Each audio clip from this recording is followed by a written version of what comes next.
어제 저녁으로 시작해서 저희들이 사경의 시간에 요한복음 말씀을 집중적으로 좀 나누고 있는데요. 어제는 1장 서론에 대한 말씀 나눴고, 오늘 아침 이른 시간에 요한복음 3장의 이 거듭남에 대한 이야기를 여러분과 함께 나눴습니다. 오늘은 좀 뛰어 넘어가서 6장에 있는 말씀을 함께 나누고자 합니다. 요한복음 6장은 떡에 대한 이야기입니다. 먹는 것에 대한 이야기인데요. 요한복음 6장의 맨 앞부분에 나오는 사건이 사실은 중요한 하나의 키가 됩니다. 여러분이 너무나 잘 아시는 오병이어의 사건입니다. 예수님께서 보리떡 5개와 물고기 2마리를 가지고 5,000명, 장정만 5,000명이니까 굉장히 많은 사람을 먹이셨던 이적을 행했던 사건입니다. 예수님께서 행하신 사건을 우리가 기적이라고 부르지 않고 이적이라고 부릅니다. 기적은 초자연적인 어떠한 일이 벌어진 자체를 기적이라고 얘기하겠죠. 근데 이적이라고 하는 것은 단순히 기적이 아니라 무엇을 의미하는 일종의 화살표 역할을 하는 것입니다. 사인이죠, 사인. 그러니까 요한복음에 계속해서 등장하는 이 사인으로서의 예수님의 이 이적들, 이 기적 행하심은 결국은 예수 그리스도가 누구신가를 증언하는 역할을 한다고 어젯밤에도 그 말씀을 드렸습니다. 예수님을 증언하는 것이 여러 가지가 있는데 그 중에 하나가 바로 예수 그리스도께서 직접 행하신 모든 이적들이 예수 그리스도가 곧 하나님의 아들 되심을 증거하고 있다. 우리가 이렇게 이미 봤습니다. 오병이어를 가지고 5,000명 이상을 먹이셨던 이 사건을 통해서 예수님이 어떤 분인지를 이제 보여주려고 하고 계신데요. 우리가 오늘은 좀 결론 부분을 함께 읽었습니다. 이미 여러분 마음속에 뭐가 중요한 열쇠인지를 어느 정도는 이미 감지하셨으리라고 생각합니다. 예수님께서 말씀하고자 하는 것은 보리떡이나 물고기를 말하려고 하는 것이 아니었죠. 결국 이것은 당장 시장하고 너무너무 허기져서 더 이상 살 기운이 없는 사람들을 살리기 위해서 떡으로 먹이신 것이지만, 그러나 주님께서 말하고자 하시는 것은 사실은 이 땅의 떡이 아니라 하늘로서 내려오는 생명의 떡을 말씀하고자 하는 것입니다. 근데 그 말을 하기 전에 여기에 만나라고 하는 것이 언급되고 있습니다. 조상들은 만나를 먹었다. 근데 나는 너희에게 만나가 아니라 만나보다 더 중요한, 그러니까 썩어질 양식이 아니라 영원한 양식을 주겠다라고 예수님께서 말씀하시는데, 일단은 만나로부터 좀 출발을 해야 되지 않을까 그런 생각을 좀 해봅니다. 여러분 6장 앞부분으로 한번 가보시겠어요? 오병이어 사건을 봅니다. 사람들이 보리떡 5개로 먹고 남은 조각이 12바구니에 찼습니다. 12바구니나 남겼습니다. 결국은 나중에 제자들이 한 바구니씩 지고 가지 않았겠습니까? 12바구니가 남았으니까. 근데 이 12바구니를 가득 채운 물론 5,000명을 먹이고 가득 채운 이 사건에 대해서 14절은 이렇게 얘기하고 있습니다. 6장 14절. 그 사람들이 예수께서 행하신 이 표적을 보고 말하되 이는 참으로 세상에 오실 그 선지자라 하더라 그랬습니다. 이 표적을 보고 말하되, 표적 또는 이적을 보고 말하되 이는 참으로 세상에 오실 그 선지자라. 그러니까 이 세상에 오실 것이 예고되었던 그분이 아닌가라고 이제 백성들이 이야기하기 시작하고, 그 다음에 보면 그를 붙들어 억지로 임금을 삼으려고 했다라고 하는 그런 이야기가 나오고 있죠. 여러분 여기에 이 세상에 오실 그 선지자, the prophet, 그 선지자라는 말이 무슨 말인지 아시는지요? 아마 이제 기본적으로 아시는 분들도 많으리라고 생각하는데 잠깐 여러분 좀 리마인드 시켜드리겠습니다. 요한복음에는 이 그 선지자라는 말이 많이 나와요. 왜냐하면 지금 이스라엘 백성들은 그들의 어떤 역사 가운데 가장 비참한 한 시대를 가고 있죠. 국가의 주권을 상실하고 선민으로서의 어떠한 그 우월감은 갖고 있는데, 저들이 율법을 맡은 자요 하나님의 택하신 선민이라고 하는 그런 의식 또는 성전을 가지고 있다, 뭐 이런 의식들을 갖고 있음에도 불구하고 그들의 형편이 몹시 어려운 상황에 있다는 것을 알고 있는 것이죠. 그들은 과거를 회상하면서 이스라엘의 역사 속에 영광스러웠던 때를 기억하고 있습니다. 그리고 그 영광의 때마다 하나님께서 약속했던 일을 기억하는 거죠. 언약의 약속이죠. 그 중에 하나가 모세의 시대이고 또 하나는 다윗의 시대인 거죠. 그래서 복음서에 보면 계속해서 반복돼서 나오는 것이 뭐냐면은 과연 이분이 예수 그리스도가 그 약속한 다윗의 아들이냐, 다윗의 아들, 영원토록 그의 왕위가 견고하실, 즉 왕중의 왕이요 하나님의 나라를 펼쳐나가실 바로 그 약속되신 그 다윗의 아들이냐라는 질문을 하고요. 또 하나의 질문이 뭐냐면 과연 이 사람이 그 선지자냐, 그 선지자. 이거 무슨 얘기인가 하면 신명기 18장 15절에 이런 얘기가 이제 나와요. 거기에 모세가, 신명기는 이제 모세의 마지막 설교지 않습니까? 근데 그 설교 중에 이런 이야기를 합니다. 내가 떠난 이후에 형제들 가운데 나와 같은 선지자를 하나님께서 세우실 텐데 너희는 그의 음성을 들어라. 이렇게 이제 모세가 얘기를 합니다. 그러니까 모세와 같은 선지자죠. 그러니까 모세와 같은 선지자. 이 광야에서 40년 동안 이스라엘 백성들을 기적의 연속으로 이끌었던 모세. 물론 하나님께서 하신 일이지만 그러나 하나님은 모세를 세우셔서 중재자로 중보자로 삼으시고 모세를 통하여 이스라엘 백성들에게 말씀하시고 그들을 이끌어 가셨던 거잖아요. 그러니까 마치 이 애굽의 종살이로부터 이 정말 비참한 자리에서부터 저들을 구원해내고 40년 동안은 광야에 이 기적 같은 삶을 통하여 가나안에 들어가게 했던 이 모세가 가나안을까지 영도하지 못하죠. 하나님의 섭리입니다. 모세는 가나안 문턱까지 갔지만 들어가지 못했습니다. 근데 그때 마지막에 모세가 백성들에게 마지막 남기는 말이 뭐냐면 내가 떠나갈 텐데 내가 간 후에 이 형제들 중에 나와 같은 선지자, a prophet like me, 나와 같은 선지자를 세울 텐데 그의 말을 들어라. 그러니까 대부분의 이스라엘 백성들은 그 당시에 그 말을 듣고 나서 마음속에 이렇게 생각했겠죠. 이는 아마 모세의 이 리더십을 이어받은 여호수아를 말하는 것이다 라고 생각하지 않았겠습니까? 그러니까 대부분의 사람들은 그러므로 여호수아가 이제 그들을 이끌어서 가나안을 정복하게 하고 여호수아야말로 모세와 같은 바로 그 예언된 선지자라고 생각을 했을 텐데 너무너무 재밌는 사실은 뭐냐면 신명기 마지막에 있죠. 맨 마지막에 34장 거의 끝부분에 무슨 말을 거기 남겼냐면은 모세가 죽은 이후에 모세와 같은 선지자가 나타나지 않았다라고 못을 박아버려요.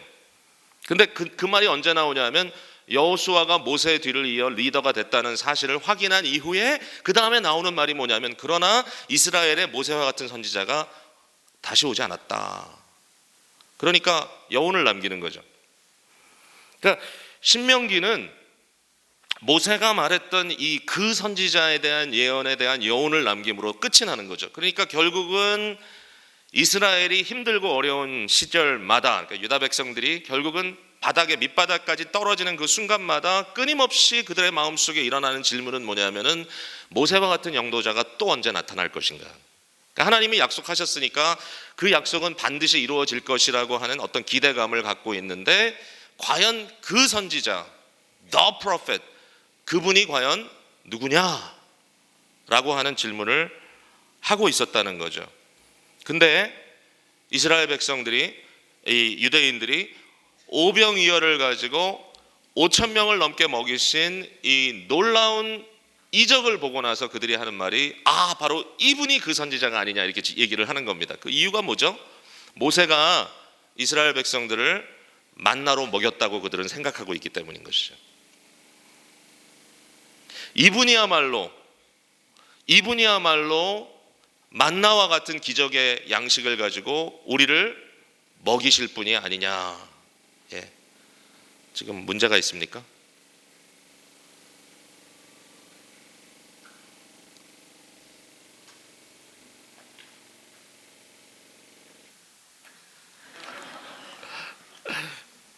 원인을 파악해 주셔서 감사합니다. 저는 굉장한 일이 벌어진 줄 알았어요. 꼭 중요한 대목에서 이런 일이 생기더라고요. 참 왜 그런지 모르겠어요. 저희도 교회에서 설교할 때 정말 중요한 대목이 되면 갑자기 전화가 울리고 아기가 울고, 그럼 너무 개의치 말고 가자고요. 해치고 가야죠. 어디까지 얘기했죠? 근데 만나. 그러니까 기적의 양식인 만나를 주었던 모세, 바로 그 모세와 같은 선지자가 아니냐라고 이제 그들이 말하고 있는 겁니다. 자, 그러면 예수님께서 그 선지자라고 하는 것을 그럼 거부하고 계신가요? 아니죠. 그러니까 요한복음이 사실상 드러내려고 하는 것은 뭐냐면 맞다라는 겁니다. 맞다. It's right. 결정적인 순간에 바로 그 예수 그리스도가 다윗의 후손이시고, 바로 그 예수 그리스도가 모세가 예언했던 그 선지자라고 증거하려고 하는 겁니다. 하나님이 마지막까지 기다렸다가 보내주시는 그 종말적 선지자, 더 이상 좋은 사람은 없는 거죠. 더 이상 좋은 선지자는 있을 수 없는 그 마지막 클라이맥스의 결정적인 순간에 예비하셨던 구원자를 보내시는 이 하나님의 약속이 성취되는 바로 그분이 누구냐면 예수님이라는 것이죠. 예수님이 그것을 받아들이시죠. 그러나 백성들이 원하는 것처럼 당장 그를 붙들어서 왕 삼는 것은 예수님께서 원하지 않으십니다. 더 다른 계획이 있습니다. 예수님은 십자가를 지셔야 합니다. 그래서 오늘 함께 읽은 본문 속에도 앞부분에도 나옵니다만 이 만나에 대한 것이 주제가 되어서 예수님도 만나를 언급하시죠. 그래서 만나가 하나의 중요한 레퍼런스 포인트가 됩니다. 결국 우리는 만나보다 더 나은 단계로 가야만 하지만 일단은 만나에 대해서 좀 생각을 해봤으면 좋겠다라고 여러분께 말씀을 드리고 싶어요. 만나의 교훈은 그럼 뭐냐? 만나는 뭐냐?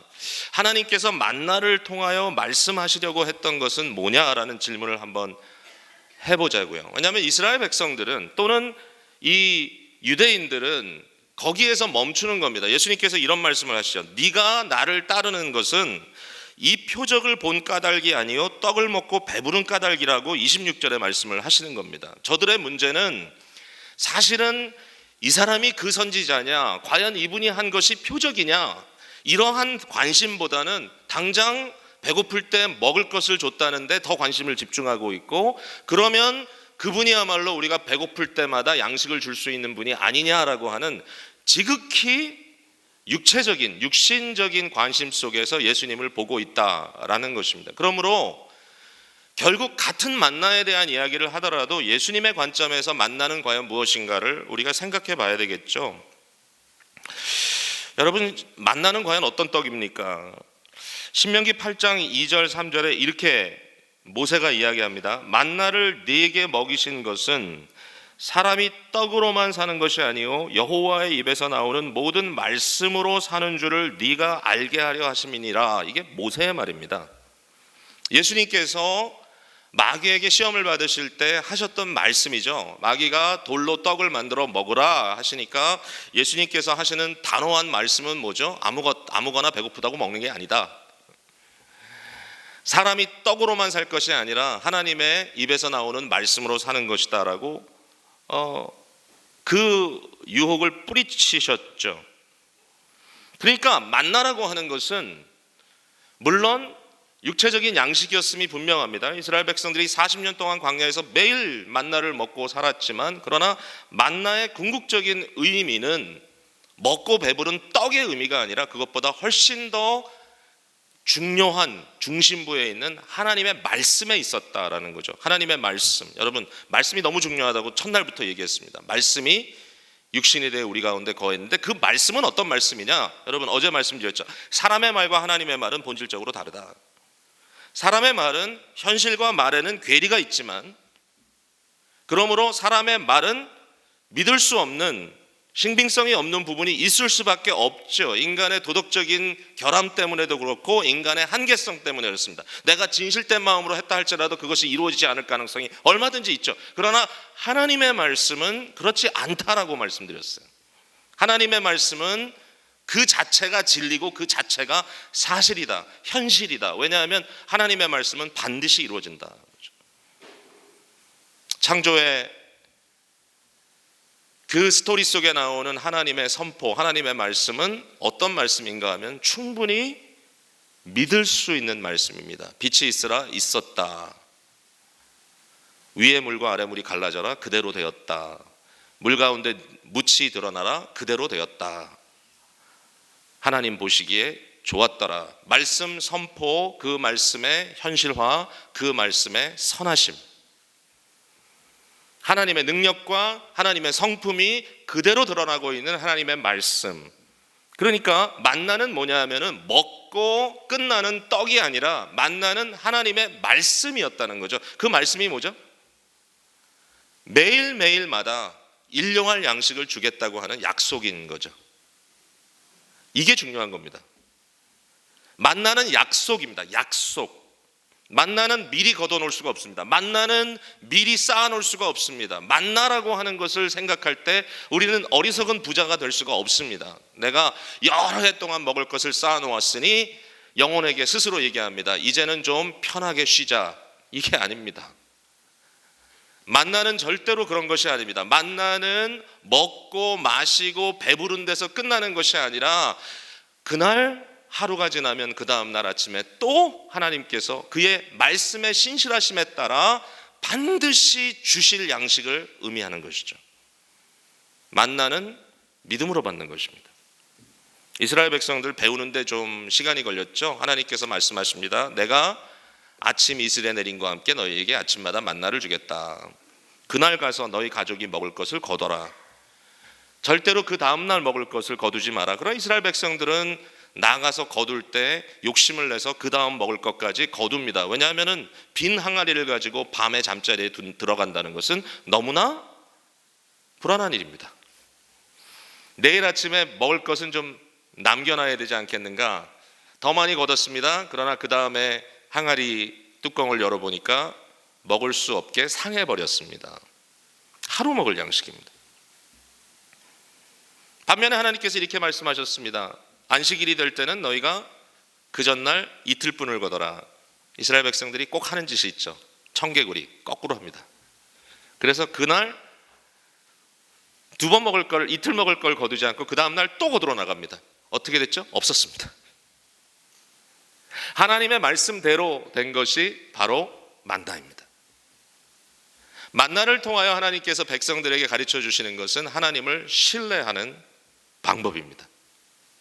매일매일 일용할 양식을 먹고 사는 것이 하나님의 백성의 특징입니다. 너희는 무엇을 먹을까, 무엇을 마실까, 무엇을 입을까 염려하지 말라. 이는 이방인들이 구하는 것이니 오직 너희는 하나님의 나라와 그의 의를 구하라. 즉 하나님의 다스리심이 온전하시다는 것, 또 그의 성품이 옳다는 것. 하나님의 나라, 하나님의 다스림, 그리고 하나님의 의로우심을 구하는 백성들의 마음속에 있는 자세는 뭐냐면은 하나님의 약속은 반드시 이루어진다. 하나님의 말씀을 믿고 사는 것이지 내가 절대로 내 눈앞에 보이는 먹을거리나 돈을 의지하고 사는 것이 아니다라고 말한다는 것이죠. 이게 만나의 원리입니다. 여러분, 하나님께서 우리를 이 만나의 원리로 훈련하실 때가 많죠. 여러분, 지금 상태는 어떻습니까? 마음껏 쌓아놓았기 때문에 아무 걱정 없이 이 자리에 나와 앉아 계십니까? 아닙니다. 우리는 오늘 이 순간에도 주님 앞에 이렇게 고백할 수밖에 없습니다. 하나님, 나는 어리석은 부자가 될 수가 없습니다. 혹시라도 내게 약간의 쌓아놓은 물질이 있다 할지라도 내가 그 물질을 신뢰할 수가 없습니다. 왜냐하면 그 물질을 하루아침에도 날아갈 수 있는 것이기 때문입니다. 나의 건강도 오늘 이 밤에 주님께서 나의 영혼을 도로 찾으신다면 주님께 돌아갈 수밖에 없는 존재입니다. 우리는 본질상 우리가 가지고 있는 것이나 우리 자신의 어떠한 능력을 믿고 신뢰하고 살아갈 수 없는 존재입니다. 여러분, 그게 믿는 자들의 깨달음인 것이죠. 오늘 이 밤에 이 자리에 나와 계신 여러분들이 이방인들과 다른 것, 즉 하나님을 모르는 자들과 다른 것이 뭐냐면 여러분은 하나님 앞에 절대로 교만할 수 없다는 것입니다. 무지한 사람들, 자기가 스스로 하나님이라고 착각하고 살고 있는 사람들, 자기의 어떤 결정을 통하여 하나님도 짓밟고 그 위에 올라설 수 있다고 생각하는 어리석은 사람들은 자기의 소유나 자기 자신의 능력을 믿고 있지만, 그러나 하나님의 백성들은 절대로 그렇게 살 수가 없는 것이죠. 안타깝게도 하나님을 믿는다고 하면서도 역시 여전히 세상의 원리에서 빠져나오지 못하고 꾸준하게 어리석은 부자의 모습을 가지고 그렇게 자기를 증명하려고 하는 사람들이 있다는 것은 아쉽고 안타까운 일이지만, 지난 7년 동안 이 교회가 겪었던 수많은 이적과 기적의 역사들을 여러분들이 다시 한번 되새긴다면, 우리가 쌓아놓은 것이 있어서 한 것이 아니라 하나님께서 때가 되면 주셨다고 하는 원리를 여러분 이미 경험하고 계시지 않으신가요? 성도는 그것을 가지고 사는 존재들입니다. 절대로 하나님 앞에 교만할 수가 없습니다. 만나는 하나님의 약속이고, 만나는 일용할 양식이고, 만나는 겸손입니다. 겸손. 하나님에 대한 절대적인 의존입니다. 심지어는 신앙도 그래요. 신앙도 우리가 어떤 신앙의 경지에 이르렀다라는 말을 혹시라도 할 수 있다면 조심해야 될 거라고 생각합니다. 어떠한 신앙적인 영적인 리더가 어떠한 경지에 이르렀으므로 그 사람은 좀 아주 신통한 사람이다라고 하는 그러한 이야기를 하고자 한다면 역시 우리는 좀 조심해야 할 것입니다. 우리는 이미 성화되었고, 우리는 이미 성숙하고, 우리는 넘어지지 않을 것이다. 그렇지 않습니다. 성경에 끊임없이 우리에게 경고하고 있습니다. 너희 중에 선자는 스스로 섰다고 생각하는 자는 넘어질까 조심하라. 우리의 신앙 자체도 그렇습니다. 자, 몇 달 전에 제가 섬기는 한 작은 그룹이 있는데요. 그 그룹이 좀 젊은, 우리 새롭게 목회를 시작하는 우리 젊은 목회자들을 좀 도와주는, 멘토링 해주는 그러한 모임입니다. 멘토 받는 사람과 멘토링을 해주는 사람이 숫자가 똑같습니다. 그래서 정말 1대1, 2대1 이 정도의 어떤 비율을 가지고 더 많은 사람들이 적은 어떤 숫자의 목회자들을 아주 품어주고 섬겨주고 하는 이제 그러한 모임인데, 그 모임의 컨퍼런스를 2박 3일 동안 이제 저희가 가졌는데, 그때 주제가 뭐였냐면 성품이라는 주제였습니다. 성품.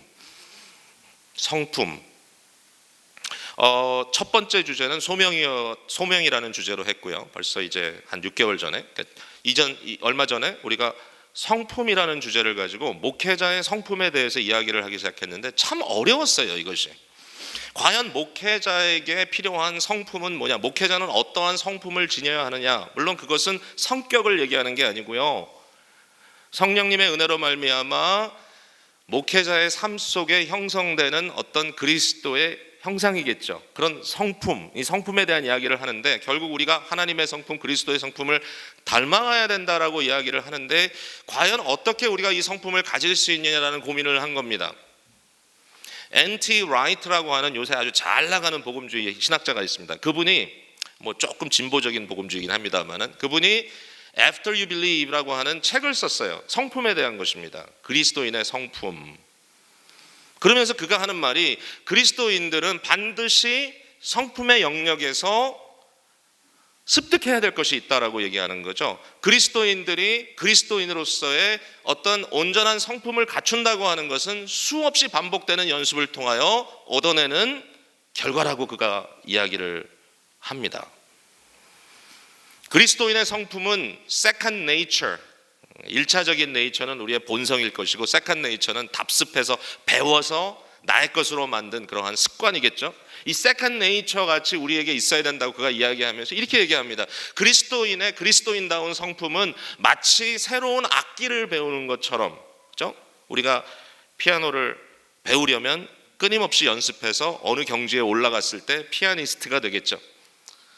어떤 악기를 배우는 것처럼 그 악기를 배웠을 때 내가 어느 단계에 오르게 되면 그것을 연주하는 것이 굉장히 자연스러워지는 것처럼, 또는 또 이렇게 얘기합니다. 마치 새로운 언어를 배우는 것처럼, 언어를 배우기 전에는 뭐 전혀 이해할 수 없는 그런 영역이었지만, 그러나 언어를 배워서 그 언어를 습득했을 때 나타나는 결과는 뭐냐면 자연스럽게 그 언어가 말해지고 또 들어진다라는 거죠. 그래서 그리스도인의 성품은 이와 같이 second nature, 두 번째 습득하는 어떤 거의 본능과 같은 것이 되어야 된다고 그가 말씀을 합니다.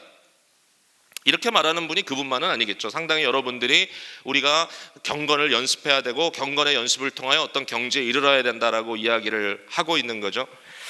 고민을 많이 했습니다. 과연 목회자인 제 자신이 이렇게 뭔가 세컨드 네이처로서 내가 습득하고 내가 얻어야 할 어떠한 경지로서의 영적인 성품을 지닐 수 있는가? 여러분, 근데 참 이상하죠. 아주 성숙한 자리에 있다고 생각하고, 그리고 굉장히 이제는 노련한 자리에 올라가서 이제는 정말 20년, 30년, 40년 목회를 통해서 굉장히 단련되어 있고 연단되어 있는 분이라고 생각하는데도 하루아침에 훅 갑니다. 그런 게 한두 가지가 아니에요. 그래서 우리가 항상 마지막에 그러죠. 사람은 믿을 게 못 돼. 얼마나 비참한 얘기입니까? 그럼 뭐 하자는 얘기예요, 그러면? 최근에 저희 교회 부목사님 한 분이 이제 박사 논문을 이제 한 2년 전에 마쳤는데, 그분이 논문 주임 교수였던 한 젊은 석학이 있었습니다. 그분이 참 똑똑한, 새로 이제 부상하는 아주 막 뜨는 그런 젊은 학자인데, 그분을 통해서 논문을 사사받고 논문을 마쳤단 말이니까 얼마나 그 관계가 애틋합니까? 존경하죠. 근데 훅 갔습니다. 그분이 스캔들이 터졌습니다. 알고 봤더니 그의 삶 속에 굉장히 심각한 허점이 있었고 그것이 가정의 문제로 드러났습니다. 그래서 결국은 교수직을 다 내려놓을 수밖에 없었습니다. 더 이상 그 자리에 있을 수가 없는 단계까지 간 것입니다. 얼마나 비참한 노릇입니까? 그때 무슨 이야기를 해야 됩니까? 젊었기 때문에 그랬다? 자, 제가 고민을 하고 하다가 마지막에 이제 결론적인 부분에서 우리 함께 나눌 때 마지막 메시지를 제가 드리면서 이런 이야기를 했습니다. 정말 죄송한데 아무리 생각해도 제가 어느 경지, 어느 단계에 올라갔다 할지라도 제가 세컨드 네이처로서 저의 경건함을, 저의 어떤 경건한 성품을 새로운 언어를 답습한 것처럼, 새로운 악기를 익힌 것처럼 이제는 자연스럽게 행할 수 있다라고 얘기할 수 있는 단계는 도저히 못 갈 것 같아요. 여러분 어떤지 모르겠지만 저는 그럴 자신이 없고, 지금도 아무리 생각해도 조금 어떤 부분에 있어서 과거보다 좀 더 쉽게 할 수 있는 것이 있다 할지라도 그것은 하나의 뭐랄까요, 실력의 영역이라고 해야 될까요, 능력의 영역이라고 해야 될까요. 그러나 그것을 영적인 경건의 영역으로 이야기할 때는 내가 도저히 그렇게 얘기할 수가 없다. 그러면 뭐가 답인가? 거기에 대한 저의 마지막 결론은 무엇이었냐면, 결국 성도의 성품의 실력은 믿음의 실력인데, 믿음의 실력이라는 것은 뭐냐면 끊임없이 내 자신을 온전히 그리스도를 의존케 하는 것이 믿음의 실력이다라고 하는 결론을 생각하게 되었어요. 결국 그리스도인의 믿음은 어느 한순간도 방심하지 않고 계속해서 우리가 그리스도께 의존하지 않고서는 올바른 길을 갈 수 없다라고 이야기하는 것이고, 그것을 실제로 믿고 행하는 것이다라고 결론 내릴 수밖에 없었어요. 우리의 영적인 이슈도, 우리의 신앙도 만납니다. 결국은 매일매일 하나님의 약속을 붙들고, 오늘도 주께서 나를 인도해 주시고, 오늘도 주님의 그 영원하신 팔에 붙들림 받아 나의 삶을, 순례의 삶을 겸손히 주님과 함께 가야 되겠구나. 어제 설교에 또는 지난 주일의 설교에 나름 만족했기 때문에 오늘은 또 하면 될 거다, 그럴 수 없다는 것이죠. 오늘은 오늘 주시는 은혜가 필요하고, 그 은혜를 얻기 위하여 주님 앞에 의존하고 끊임없이 내 자신을 주님께 연결시키는, 주께서 우리에게 기적으로 초자연적인 역사로 허락하신 믿음이라고 하는 이 툴을 가지고 끊임없이 그리스도께 갔다가 접붙이는 일밖에는 다른 방법이 없다. 만나의 원리는 이것이다라고 생각합니다. 이것을 놓치는 순간 우리는 모든 것을 놓칠 거라는 위기감을 갖게 됩니다. 여러분, 구약 성경의 가장 위대한 인물이 누구라고 생각하세요? 저는 아무리 생각해도 다윗을 제쳐놓고는 이야기하기가 참 어렵다고 생각합니다. 다윗은 하나님 마음에 합한 사람이었고요. 다윗에 대한 것은 심지어는 역대기에는 다윗의 아무런 흠도 기록하지 않을 정도로 다윗의 인생은 구원 역사 속에 굉장히 중요한 위치를 차지하고 있습니다. 다윗은 수많은 시편을 썼고 다윗의 이야기가 역사서 중에 너무나 화려한 파트를 담당하고 있습니다. 다윗의 인생 자체가 감동적이고 다윗을 보면 예수가 보인다고 수도 없이 우리는 이야기를 합니다. 근데 그 다윗이 또 한순간에 훅 간 적이 있습니다. 그때가 언제냐면은 그가 상당히 성공한 단계에 올라갔을 때이시죠. 세상적으로는 엄청난 성공한 왕이었습니다. 이스라엘 나라가 그 당시 다윗이 이루어낸 승리 이상의 승리를 얻어낸 적이 없을 정도로 영토는 확장되고 더 이상 적이 없다고 말할 수 있을 정도까지 위대한 성취를 이룬 왕이었잖아요. 더 이상 전쟁에 나가지 않아도 되는 왕. 그가 궁궐 옥상에 올라갔습니다. 그 당시에는 성전도 지어지기 전이니까 아마도 궁궐 옥상이면 예루살렘에서 가장 높은 자리였으리라고 생각합니다. 자기 왕궁 꼭대기에 올라가서 예루살렘을 두루두루 살펴봅니다. 그러면서 그 마음속에 어떤 생각이 들었을까요? 이게 다 내 거다라는 생각이 들기 시작했던 것이죠. 다 내 거야 라고 했는데 갑자기 저기 보니까 어떤 한 여인이 벌거벗고 있어요. 단순히 그게 벌거벗은 여인의 유혹이었을까요? 어느 한 순간에 이루어진 단순히 어떤 성적인 충동이었을까요? 그것보다 훨씬 더 엄청난 일이었다는 걸 우리가 알게 되죠. 결국 다윗의 마음속에 들어왔던 그 순간의 생각은 뭐냐면 저것도 내 거다입니다. 이게 다 내 거다. 저것도 내 거다. 물어봤죠. 저 여인이 누구의 여인이냐? 당신의 신복 우리아의 여인입니다. 데리고 와. 왜냐하면 그도 내 거기 때문에. 그러나 하나님은 그렇게 생각하지 않으셨습니다. 왜냐하면 하나님을 떠난 다윗은 아무것도 아닌 것이죠. 하나님이 치시면 그냥 쓰러집니다. 피식. 다니엘서에 기록하고 있는 느부갓네살 왕의 스토리가 있습니다. 느부갓네살은 온 세상을 정복한 그 당시 최고의 황제입니다. 똑같은 사건이죠. 그가 궁궐 꼭대기에 올라가서 세상을 바라봅니다. 자기가 점령한 온 세상, 그러면서 스스로 이야기합니다. 이 모든 것이 내 거다. 근데 그때 하늘로부터 음성이 들립니다. 그래? 정말? Really?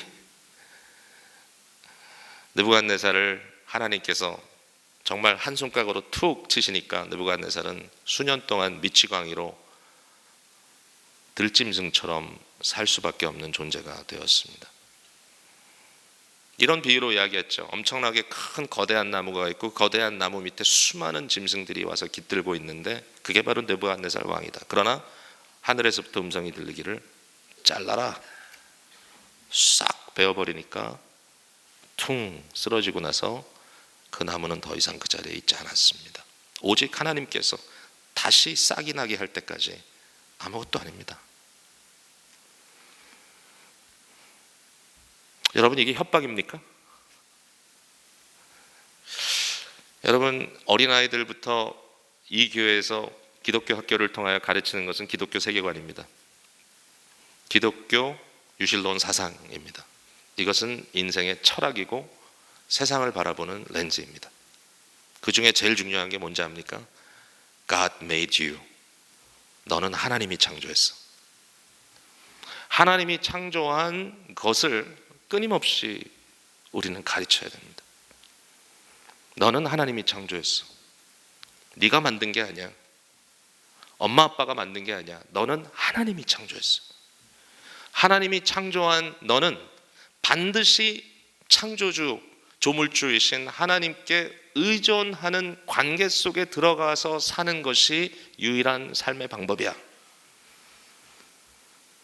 인간은 피조물로서 조물주로부터 격리되어서는 살아남을 수 없는, 즉 구원의 반열에 들어가지 않고서는 사실은 그 인생 자체가 쫑난 멸망당한 자임을 인식할 수밖에 없는 존재라는 것입니다. 아무리 물질이 많고 아무리 건강이 있다 할지라도 사실은 뱅크럽트된, 사실은 부도난 인생인 거예요.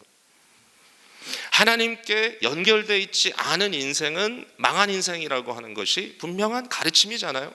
그것이 우리의 최고의 행복이다. 우리는 하나님께 연결될 때, 우리가 하나님께 온전히 의존할 때 그것이 우리의 최고의 행복인데, 그 일을 매일매일 하나님을 믿고 순종하고 따르는 것으로 반복적으로 살아가는 것이 만나의 삶이다라는 것이죠.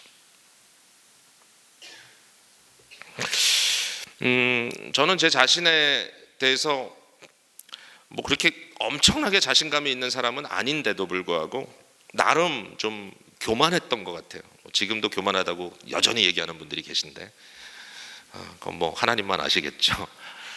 근데 한편 생각해 보면 그게 맞는 것 같아요. 맞고, 만약의 경우에 제가 하나님께서 저를 다루지 않으셨다면 지금보다도 훨씬 더 교만했을 것이다.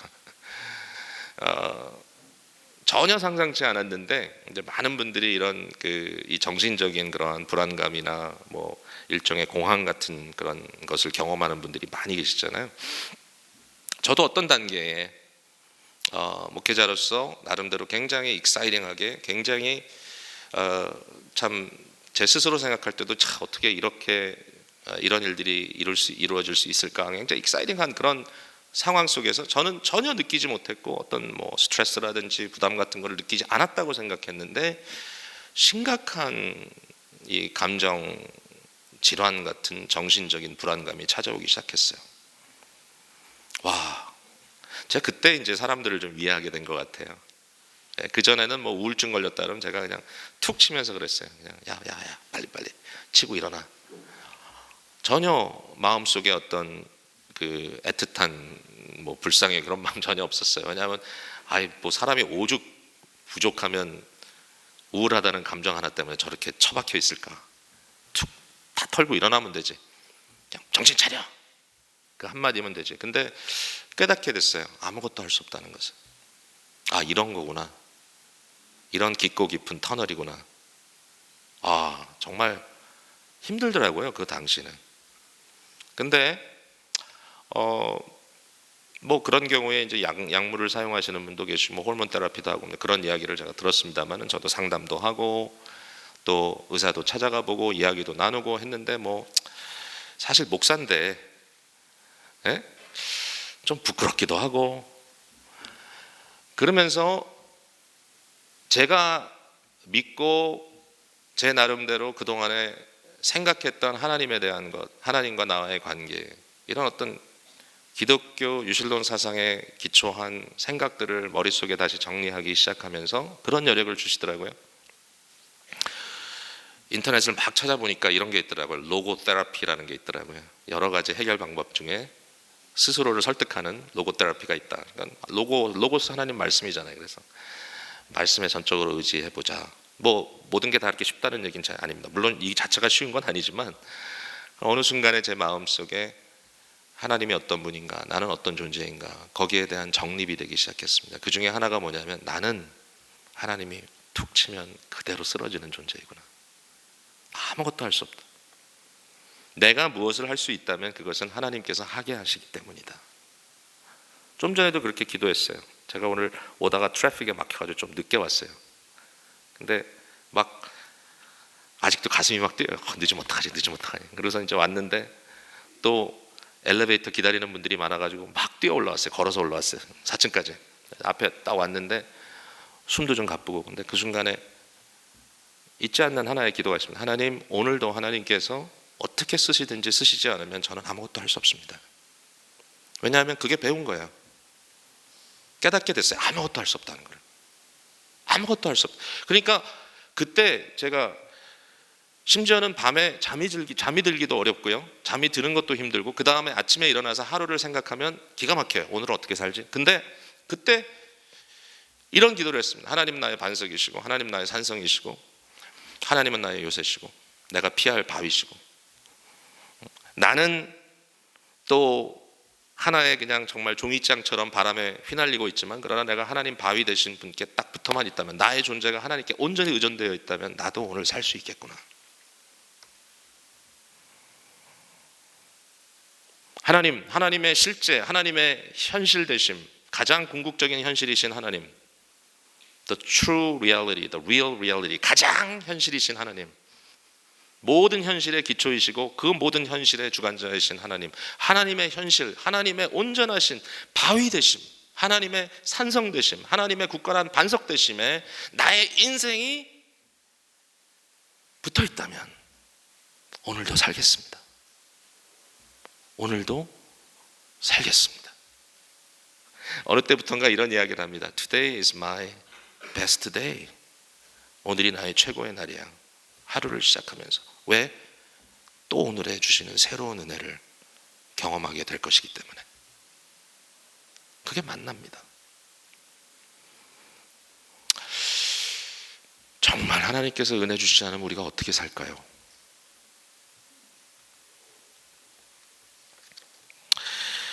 자, 한 단계만 더 들어가고 오늘 말씀 이제 정리하는 거예요. 자, 그러면 이게 만난데 역시 만나는 떡이란 말입니다. 근데 예수님께서 무슨 얘기를 하시냐면은 나야말로 하늘에서 내려온 산떡이다 이렇게 얘기하십니다. 너희는 썩어질 양식을 위하여 일하지 말고 나를 먹고 마셔라. 나를 먹고 마셔라. 물론 예수님께서 인자의 살을 먹지 아니하고 인자의 피를 마시지 않으면 너희 속에 생명이 없다. 내 살을 먹고 내 피를 마시는 자는 영생을 가졌다. 이런 이야기를 했을 때 아마도 요한복음을 처음 읽는 독자들은 이것이 성찬의 의미와 관계가 있다라고 하는 것을 생각했을 거예요. 이미 그 당시에 예수님께서 제정하신 그의 살과 피를 나누는 예식이 있었잖아요. 근데 오늘 아침에도 그 말씀을 드렸죠. 6장 63절 살리는 것은 영이니 육은 무익하니라 내가 너에게 이른 말은 영이요 생명이라. 그러니까 결국은 먹고 마시는 떡과 포도주배 이슈가 먹고 마시는 떡과 포도주배 이슈가 아니라 그것을 통하여 우리에게 주시는 영적인 삶에 대한 것이구나 라고 우리는 깨닫게 되죠. 결국 성찬을 통하여 구체적으로 그리스도의 영적인 임재를 나의 삶 속에 체험하는 것, 그리스도의 살이 영적으로 내게 들어오고 그리스도의 피가 영적으로 내게 임하는, 우리는 사람의 살과 피를 실제적으로 먹고 마시는 그러한 식인종이 아니지만 그러나 그것을 영적으로 우리가 해석하면서 그러나 실제적으로 영적이라는 말이 실제적이 아니라는 말을 여러분이 하면 그건 안 됩니다. 영적인 것이 더 실제적이라고 이야기를 해야 그게 기독교인다운 것입니다. 눈에 보이지 않는 것이 더 확실한 것이죠. 우리는 눈에 보이는 것으로 사는 자들이 아니라 우리는 믿음으로 사는 자들이잖아요. 그러니까 영적인 것, 현실적인, 실제적인 것이지만 그것을 영적으로 그리스도의 살과 피를 우리가 먹고 마신다. 이제 이렇게 이야기를 할 수 있겠죠. 썩지 아니할 양식. 왜 이게 그렇게 필요할까요, 우리에게? 그 이유는 뭐냐면 인간은 육체적 양식만 갖고는 살 수 없는 존재이기 때문에 그래요.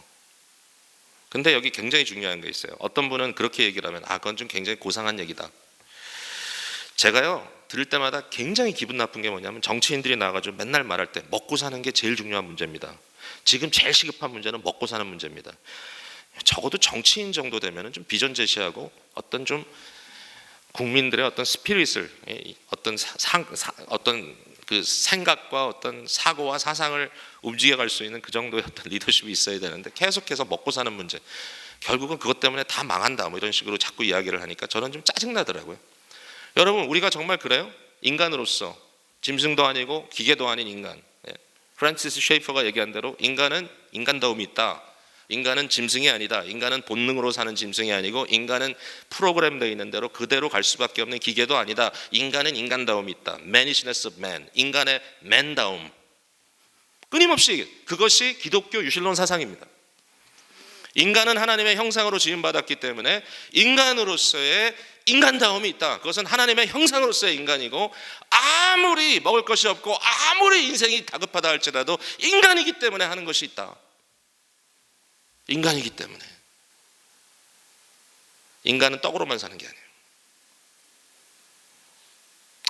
제가 이런 얘기를 들었어요. 뭐 사실이겠죠. 그 나치가 독일을 점령하고 이제 막 전쟁을 일으키고 하던 그때에 유태인들이 이제 다 잡혀가지고 들어가 있는 그런 상태에서 정말 뭐 인생이 최악이죠. 뭐 짐승만도 못한 그러한 존재죠. 사람을 비인간화시키고 짐승처럼 만들어 가는 것이 정말 악한 일이죠.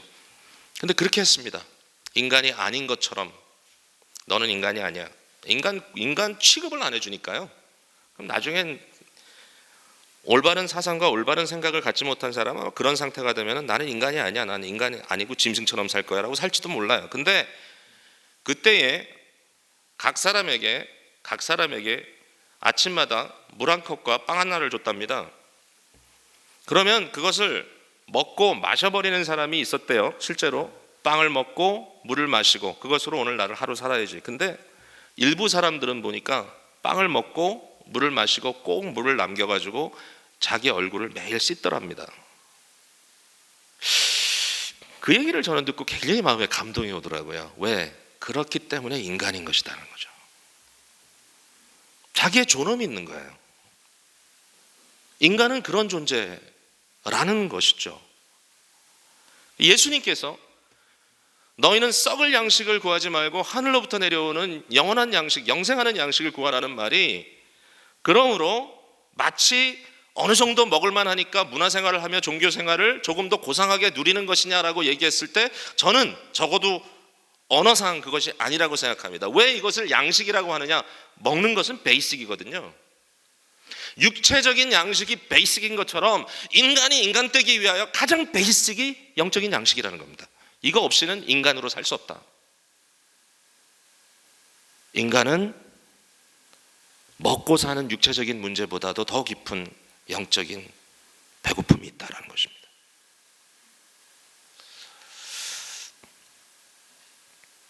여러분, 믿지 않는 사람들과 전도할 때도 이런 이야기 할 수 있을 것 같아요. 왜냐하면 그것은 우주적인 경험이기 때문에 그렇습니다. 모든 인간들이 보편적으로 경험하는 것입니다. 배고픔. 오래전인데요. 제가 미국 동부에서 이제 LA로 가기 위해서 비행기를 탔는데 시카고라는 곳에서 한번 갈아타는 그런 여행이었습니다. 시카고에서 비행기를 탔는데 제 옆에 아주 키가 큰 백인 남자가 잘생긴 남자가 제 옆에 탔습니다. 좀 예사롭게 보이지 않은 좀 뭐하는 사람이지 관심이 가는 그런 남자였습니다. 남자의 눈에 그렇게 보였다면 꽤 잘생긴 거죠. 근데 어쨌든 그 사람하고 이제 대화를 나누기 시작합니다. 재밌어요. 근데 보통 이제 대화를 하면 What do you do? 너는 도대체 뭐 해 먹고 사냐? 뭐 사실 그런 질문보다 제가 말을 해놓고도 좀 이상하네. 너는 직업이 뭐냐? 이렇게 질문하는 거죠. 제가 아주 재미없게 그 대화를 끝내려면 나는 목사야. 그럼 그다음 더 이상 대화가 진행이 안 됩니다. 그러면 이제 제가 좀 재밌게 이야기를 이끌어가려면 나는 교수란다. 그것도 진실이거든요. 물론 파타임 교수지만 저도 이제 강의를 가끔 하니까요. 저는 교수인데 그러면 What do you teach? 너 뭐 가르치니? 이렇게 물어보죠. 그러면 나는 종교, 철학, 신학 이런 거 가르친다. 그러면 굉장히 관심 있어요. Really? 그래서 제가 그 친구한테 물어봤어요. 너는 뭘 하니? 그랬더니 깜짝 놀랐습니다. 그 친구 하는 말이 자기가 코미디언이래요. 코미디언. 근데 TV에 나오는 코미디언이 아니라 스탠드업 코믹. 그게 뭐냐면 클럽 같은 데서 1시간씩 앞에 서가지고 사람들 웃겼다 울렸다 하는 사람입니다. 지능이 굉장한 사람이죠. 이제 LA에 많은 이 코미디 클럽들이 있어가지고 이제 거기에 일하러 간다는 거예요. 그래서 이런저런 이야기를 나누다가 제 마음속에 어떻게 하면 이 사람에게 좀 심각한 이야기를 할 수 있을까라고 고민하다가 너는 무슨 소재로 코미디를 하니? 이렇게 이제 물어봤어요. 그랬더니 life 그러더라고요. 인생을 논한다. 어떤 인생에 대해서? Everything about life. 인생의 모든 것에 대해서. 왜냐하면 모든 것을 다 생각할수록 그 인생에는 굉장한 아이러니가 있고 그 안에 유머가 있고 얼마든지 이야기를 할 수 있다는 거예요.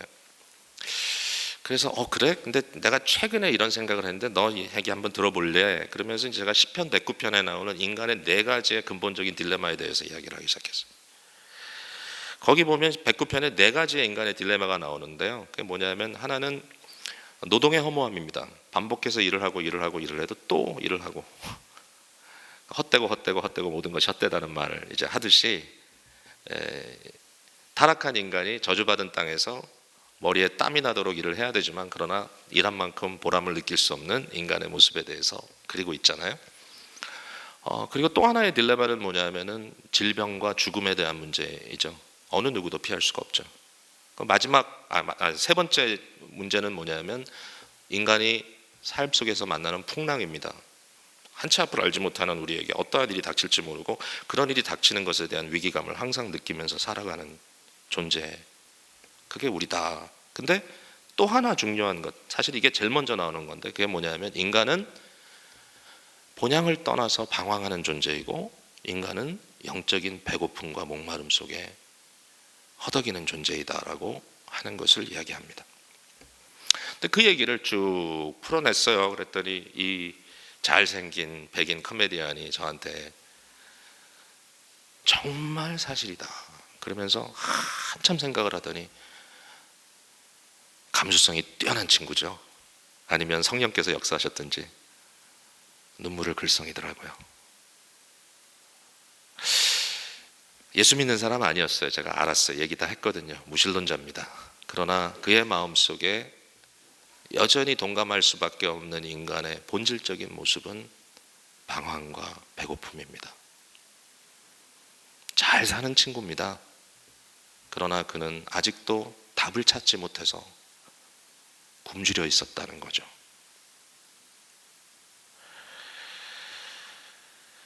이것은 럭셔리가 아닙니다. 이것은 인간의 본질의 문제입니다. 인간다움의 문제입니다. 아마 여러분의 자녀들도 그 질문을 할 것입니다. 우리 은혜샘물교회가 기독교 교육에 올인하고 있는 그 모습 속에 아마 그런 이유가 있을 겁니다. 공부해서 뭐? 남들보다 앞서서 명문대학 가고 결국 졸업하면 좋은 데 취업하고 아니면 공무원 시험 봐서 공무원 되고 뭐 등등등등 해서 끊임없이 가고 근데 아이들은 그 과정 속에서 말라 들어가고 결국 인생의 가치가 생존이라고 하는 가치에 올인해버리는 인간이 얼마나 마음이 궁핍한가. 돈은 벌었는데. 성공한 아이들이 참 많습니다. 미국에도. 부모들이 얼마나 교육열을 발휘했는지. 와, 대단해요. 이 세들 참 대단합니다. 근데 한없이 방황합니다. 뉴욕의 맨하탄의 화려한 거리에서 밤마다 그들은 방황합니다. 좌절합니다. 다 가졌는데 1년에 보너스만 100만 불인데 굶주립니다. 의미를 찾습니다. 심지어는 하나님과 전혀 상관없이 사는 것 같은 아이들인데도 좋은 일 있다 그러면 체리티에, 교회에 도네이션 합니다. 그렇게 해서라도 마음을 채워보려고. 여러분 너무 잘하시는 거예요. 여러분의 자녀들에게 공부해. 물론 공부해야죠. 최선을 다해야죠. 그러나 그것보다 더 중요한 것은 영혼의 굶주림에 대하여 답을 주는 것입니다. 너의 인생은 이런 의미가 있는 거야. God made you. 하나님이 너와 교통하기를 원하시고 그 하나님과 교제하는 것이 너의 인생의 가장 큰 행복이란다. 그를 위하여 살고 그로 인하여 즐거워하는 것이 인간의 최고의 목적이란다. 근데 그 양식이 바로 예수 그리스도입니다.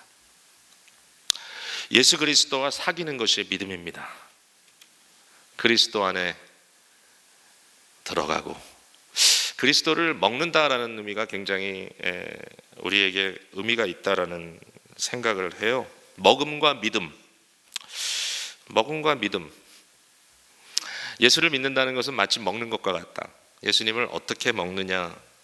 내가 음식을 내 입에 넣어 맛보고 씹고 삼키고 그 음식이 우리 속으로 들어가는 것처럼 우리가 예수 그리스도를 영적으로 만나고 그의 말씀을 맛보고 깨닫고 씻고 묵상하고 삼키고 마음으로 영접하고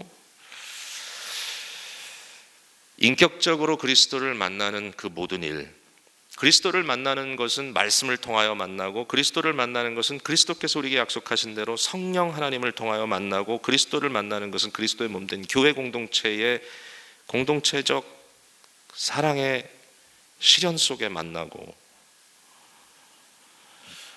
끊임없이 그 안에서 우리는 우리의 본질적인 의미를 발견하고 또 발견하고 매일매일 그것을 발견하는 작업을 통해서 우리의 존재를 확인하는 것. 이게 믿음입니다. 요한복음 6장에 재밌는 사실 하나가 뭐냐면요, 이 오병이어 사건이 딱 끝난 다음에 바로 몇 절만 뛰어넘고 나서 또 떡 얘기가 나오거든요. 근데 6장 16절에서부터 21절까지 풍랑 얘기가 하나 딱 들어갑니다. 저물며 제자들이 바다에 내려가서 배를 타고 바다를 건너 갑니다. 그죠? 근데 밤중에 큰 바람이 불어서 파도가 일어났습니다. 그때에 예수님께서 물 위로 걸으셔서 그들에게 오지요. 그러면서 하는 말이 내니 두려워하지 말라. 이에 기뻐서 배로 영접하니 배는 곧 그들이 가려던 땅에 이르렀다. 이게 이제 짧은 한 스토리거든요. 요한복음에 나오는 몇 개의 중요한 표적 중에 하나입니다. 그렇죠? 근데 생각해 봤어요. 왜 이 스토리가 떡 얘기하다가 갑자기 중간에 들어갔을까? 이건 약간 저의 상상인데요. 이런 생각을 해봤어요. 자, 12제자가 지금 배를 타고 갑니다. 그 배 속에 뭘 갖다 실었을까? 배 위에다가 12광주리를 실지 않았을까?